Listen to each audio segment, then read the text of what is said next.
കാനായി കുഞ്ഞിരാമനെ കാണാൻ പോണം. അദ്ദേഹം ആണെങ്കിൽ പിന്നെ ഒന്നും നോക്കണ്ട, ഒക്കെ നടക്കും. ബാലിനെ പോലീസ് കൊണ്ടുപോയത് എന്തിനാണെന്ന് എല്ലാവർക്കും മനസ്സിലായല്ലോ. ഇനി നമ്മള് നല്ലതുപോലെ കരുതലോടെ ഇരിക്കണം. അതെ അതെ. പൗലോസിന്റെ കസേരയ്ക്ക് ഇളക്കം തട്ടിയിട്ടുണ്ട്.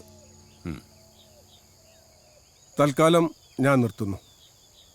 നമ്മുടെ പ്രിയപ്പെട്ട അവറാച്ച മുതലാളിയെ സംസാരിക്കുന്നതിനായി ഞാൻ ക്ഷണിക്കുന്നു.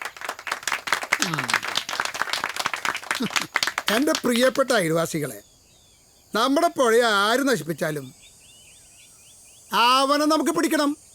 കാശ് എത്ര ആണെങ്കിൽ വീശാം. പുഴയെ പുഴയായി തന്നെ കിട്ടണം. ഞാനിട് നിങ്ങളുടെ കൂടെ. മാഷേ, നമ്മുടെ പുഴയെ രക്ഷിക്കണമെങ്കിലേ അവനങ്ങ് തീർക്കണം. പത്തിയടിച്ച പിന്നെ അവൻ പാലിനെ കുടിക്കാൻ നാളെ നമ്മളെയും കൊടുക്കും. എങ്കിലും അവിടെ നെഞ്ഞത്തില്ലോ മീശാങ്ങലും നടണം. നായിന്റെ മോന്റെ